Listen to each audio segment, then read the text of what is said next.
Welcome to another episode of 42nd Street Pete's Grindhouse, and this is Really Weird Cinema episode, taking you back to 1971 with a real gem called Headless Eyes.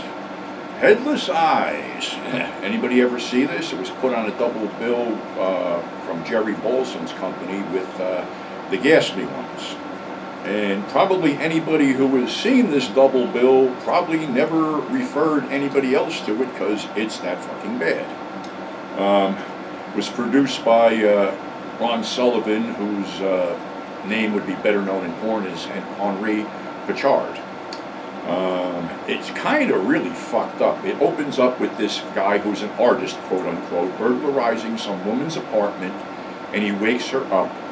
And he's basically trying to rape her, then explaining the reason he's robbing her apartment is he owes $60-something in rent, which, if I was a rape victim, that's the last fucking thing I'd want to hear. But as stupid as that sounds, somehow she gets her hands on a fucking spoon and rips his eyeball out. So he staggers around the streets of Manhattan with the eyeball bouncing off his cheek, and then falls onto the ground, and a bunch of onlookers stand around him. And the blood doesn't even look real, and Headless Eyes flashes across the screen. I got a funny feeling this print was taken off the Wizard Video one, because from what I understand, if there is a Blu-ray out, supposedly Code Red put a Blu-ray out, it's missing the title sequence. So anyway, now this guy's wandering around Manhattan with an eye patch on, and stalking people and gouging out their eyes and bringing them back to his studio, where he basically preserves them in lucite.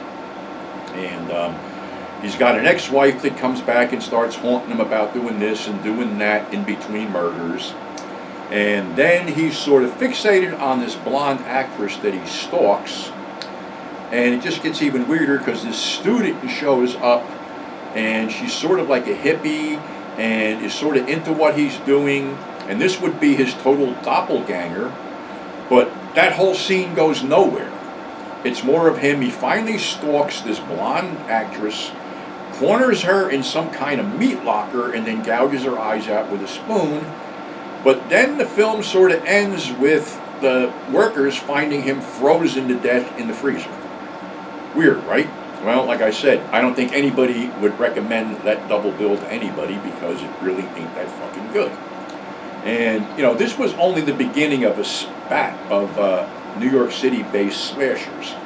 We had forced entry with Harry Reams coming back from Vietnam as a crazed Vietnam vet, directed by Sean Costello, who basically stalks and rapes women and then kills them. Then you had Larry Brown's The Psychopath with Mr. Roby, who was a kiddie show host who finds out which parents were abusing their kids and then goes back and fucking murders them.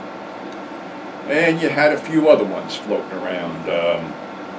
I believe, you had New York City Ripper by Lucio Fulci, but I don't know if that was shot before or after The Granddaddy of them All by Bill Lustig Maniac, which basically packed them in on 42nd Street when that came out. As far as Headless Eyes goes, I don't know. I basically tortured myself and sat through it. So that's that. Honestly, I couldn't recommend it. It's just like this odd period piece that just popped up, in 71. And actually, it was rated X by the MPAA, but a lot of theaters put a PG on it just to get away with it. I don't think anybody really paid attention back then. I think the only one who really got fucked over with the whole rating system was Jerry Gross with I Drink Your Blood, I Eat Your Skin. But anyway, well, it's Wednesday. Tomorrow's Thanksgiving. We poo-poo a lot of this stuff off, but a lot of us have a lot to be thankful for, whether we know it or not. You got to think of it this way. If you got a roof over your head, some food in your refrigerator, and a lot of money, not a lot of money, but some money in the bank, you're probably 100% better off than most people, And it's just sad that, what's going on with this country right now, and, I don't want to get into that whole thing. It's a fucking mess. And honestly, this could be a lot of us, our last Thanksgiving, and I don't want to dwell on that either. But why don't we dwell on the things that we should be thankful for? Like the fact that we can still watch whatever we want, whenever we want right now. And as far as myself, I'm thankful for you people out there that support me. I'm just thankful for the comments I get. I'm thankful for the friends I've made doing this.